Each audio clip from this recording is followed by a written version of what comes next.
श्री शिवाय नमस्तुभ्यम। हर हर महादेव। जय महाकाल। आप सबको पता हो कि श्राद्ध पक्ष का महीना अर्थात पितरों का महीना पितृपक्ष यह अंतिम पावदान पर है। अंतिम पावदान का मतलब आप समझ सकते हैं कि वह खत्म होने पर है।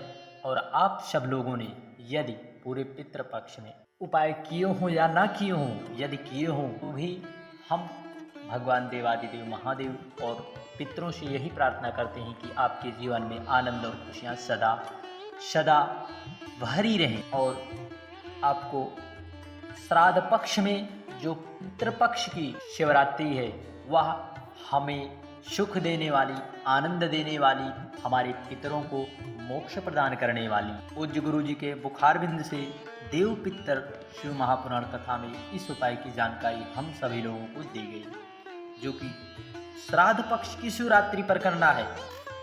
कुछ भी नहीं करना है, सिर्फ आपको सफ़ेद पुष्प का उपाय करना है। आपको सफ़ेद पुष्प को देवादिदेव महादेव पर समर्पित करना है। कैसे समर्पित करना है? और आपको 7 चंदन की बिंदी लगाकर पीपल के पत्ते में लगाओ 24 घंटे। अर्थात आपको जिस दिन आप उपाय करेंगे उसी दिन से आपको आपकी मनोकामना में पूर्ति अर्थात आपको मनोकामना सिद्ध होते नजर आएगी और आप पर पितरों की विशेष कृपा जरूर होगी। तो इन सब की चर्चा हम इसी वीडियो में करने वाले, तो वीडियो को संपूर्ण देखें ताकि आप कोई भी गलत जानकारी अर्थात आप पूरी जानकारी लें और आधी अधूरी जानकारी को रख कर आपको कुछ भी लाभ नहीं हो सकता। इसलिए आप संपूर्ण जानकारी, सबसे पहले उपाय, इस पूरे वीडियो में 3 उपाय की चर्चा करेंगे। पहला, आपको इस तरह से सफ़ेद पुष्प लेना है। किस तरह से?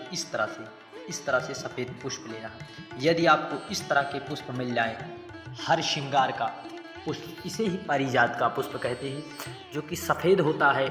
और यह सफ़ेद पुष्प देवादिदेव महादेव को तो समर्पित होता ही है, साथ ही साथ हमारे पितरों को भी बहुत प्रसन्न करता है।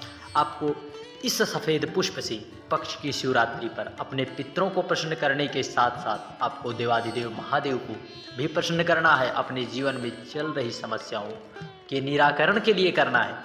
और आपको इसको लेकर आपको पहुंच जाना है 1 कलश जल के साथ देवादिदेव महादेव कुबेर भंडारी के मंदिर। वहां पर आपको 1 कलश जल समर्पित करके पहले बाबा की पूरी शिवलिंग को आप साफ कर दें। फिर उस जो आप सफ़ेद पुष्प लाए हैं उस सफ़ेद पुष्प को आपको समर्पित करना है। कहाँ कहाँ उसकी जानकारी आप ज़रूर ध्यान रख लें। उस सफ़ेद पुष्प को सबसे पहले आप माता पार्वती के हस्तकमल पर रखें। हस्तकमल पर रखने से माता पार्वती अपने नाना पितरों से कहती हैं, अपने पिता से भी कहती हैं कि इस घर के व्यक्ति ने यहाँ पर हमें इसको समर्पित किया है। पुष्प को जो भी आप समर्पित कर रहे थे, पुष्प समर्पित करें, तो माता बताती हैं और अपने आपके पितरों को जो यातनाएं दी जाती हैं उससे छुटकारा मिलता है। और पितृ जब कुछ चीज़ें अपने अंश की हमारे द्वारा प्राप्त करते हैं तो उससे उन्हें आनंद की, सुख की अनुभूति होती है। और देवादिदेव महादेव की कृपा से वह ज़रूर ही हमें धन वैभव, सुख समृद्धि, सदा खुशहाल रहने का आशीर्वाद भी हमें देते हैं। इसलिए इस श्राद्ध पक्ष की शिवरात्रि है, इसमें आप इस उपाय को करने से बिल्कुल भी नहीं चूकना। इस उपाय को आपको सभी को करना है। आप जाकर माता पार्वती के हस्तकमल से आप देवादिदेव महादेव के ऊपर समर्पित करके आप बाबा से प्रार्थना कर लीजिए, जो भी आपकी मन की इच्छा है। निश्चित है यह श्राद्ध पक्ष की शिवरात्रि हमारे पितरों को आनंद देने वाली, सुख देने वाली। जब हमारे पितरों को आनंद प्राप्त होगा तो हमें तो निश्चित है आनंद जरूर प्राप्त होगा। इसलिए श्राद्ध पक्ष की शिवरात्रि पर आप सभी लोग इस उपाय को जरूर करिए। श्री शिवाय नमस्तुभ्यम। जय महाकाल। बढ़ते हैं 7 बिंदी वाला उपाय, दूसरा उपाय, जिस उपाय को हम सभी को करना है। आपको इस तरह से एक पीपल का पत्ता आपने ले लिया। इस तरह से आपको पीपल का पत्ता ले लेना है। पीपल के पत्ता, इस पर आपको 7 बिंदी लगाना है। 7 बिंदी आपको कैसे, नाम आप ज़रूर ध्यान रखें। पहले श्री शिवाय नमस्तुभ्यम, श्री शिवाय नमस्तुभ्यम, श्री शिवाय नमस्तुभ्यम, श्री शिवाय नमस्तुभ्यम, श्री शिवाय नमस्तुभ्यम, श्री शिवाय नमस्तुभ्यम, श्री शिवाय। 7 बिंदी आप समर्पित कर दीजिए, लगा दीजिए। आपके पास 3 ऑप्शन है, आप लाल चंदन से कर सकते हैं, पीले चंदन से कर सकते हैं, या फिर घी से कर सकते हैं बिंदी को, या फिर आप शहद से कर सकते हैं। इन सब आप कोई सा भी एक ऑप्शन चुन लीजिए, चाहे आप लाल चंदन से कर दीजिए, पीले चंदन से, या फिर जो है घी से, या तो फिर आप शहद से, कोई से भी आपको चंदन लगा देना है। चंदन लगाने के बाद आपको इस तरह से एक पार्ट में आपको जौ के दाने रखना है, एक पार्ट में काले तिल के दाने, इस तरह से आपको रख लेना है। स्क्रीन पर दिखाने का प्रयास किया जा रहा है, एक तरफ काली तिल, एक तरफ जौ के दाने, और इसको आपको ले जाकर कोई सा भी आपके घर के पास नदी, तालाब, सरोवर हो, आप वहाँ पर उसे नदी, तालाब, सरोवर में आप उसे प्रवाहित कर सकते हैं। या फिर आपके पास ये ऑप्शन नहीं है तो आपको इसे बेल पेड़ के नीचे समर्पित कर देना है, अपने पितरों का भाव स्मरण करते हुए। पीपल के पेड़ के पास इसे आप रख सकते हैं, यहाँ पर आप पिपलेश्वर महादेव का स्मरण करें, या फिर आपको वट वृक्ष के नीचे समर्पित करते समय वटकेश्वर महादेव का स्मरण करते समय अपने मन की इच्छा को बोल दें और 7 बिंदी लगाकर इस तरह से समर्पित कर दें।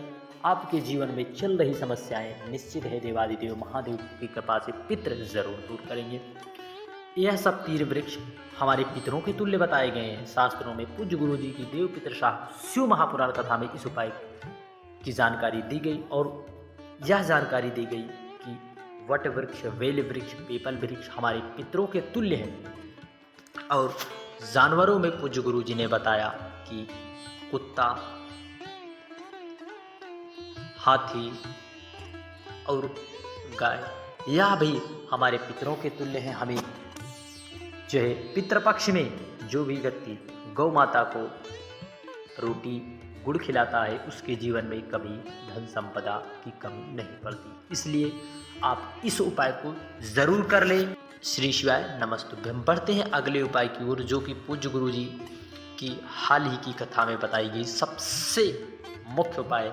इस तरह आपके गौ माता के उपले कंडे दिखाई दे रहे हैं, आपको इसमें से आग जलाकर इसे थोड़ा सा आग प्रवाहित करके आपको जला लेना है। जलाने के बाद आपको गौ माता का घी और थोड़ा सा गुड़ रखकर आपको जो जलाई हुई आप अपने गौ माता के उपले कंडे को, उसी पर आपको गुड़ और घी या फिर शक्कर भी डाल सकते हैं गुड़ की जगह।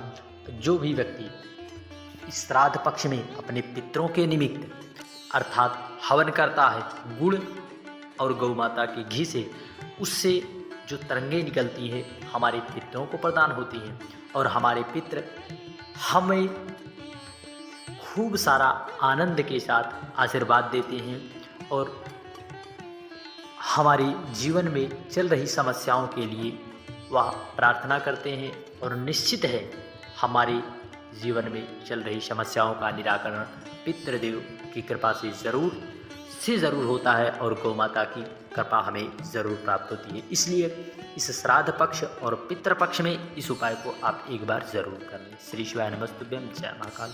वीडियो की जानकारी उपयोगी लगे चैनल को सब्सक्राइब कर कमेंट में हर हर महादेव लिखना ना भूलें। जय महाकाल।